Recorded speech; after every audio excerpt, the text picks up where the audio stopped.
Hello and welcome, my name's Jessica Rose. In this short video I'm going to show you the 5 basic pliers used for jewellery making. So the first plier that we have in our set are our cutters. The cutters are used for cutting wire and they have a flat side and they have a beveled side. So when I've got a piece of wire, when I'm using my cutters, I normally always cut with the flat side facing upwards so that I can see what I'm doing. Always cut down into a beading mat to make sure it doesn't fly off across the room and just close. So super useful, you're definitely going to need some cutters.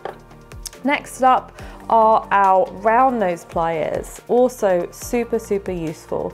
These are used for making loops. So we pop our wire into our pliers, twist it round a few times, and we get a lovely loop. And you can do all sorts of things with that loop.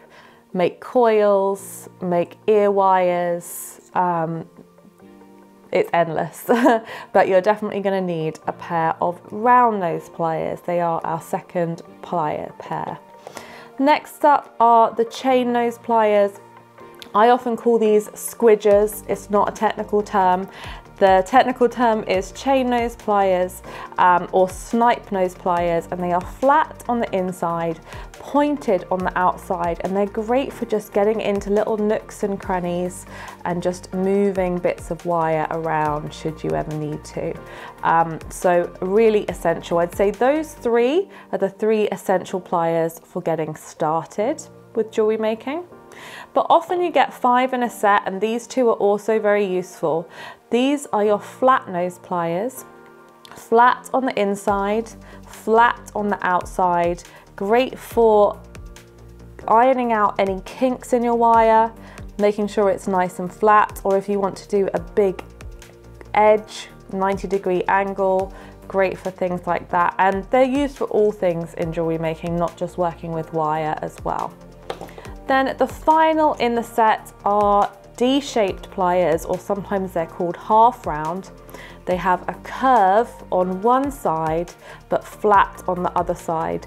These are great for working with rings, the inside of rings, creating bezels, which are settings for stones, and just super useful for working with curved surfaces.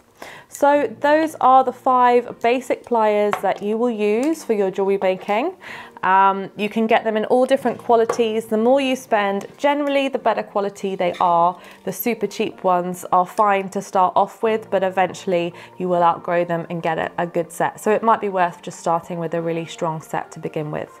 So I hope that's helpful, and happy making.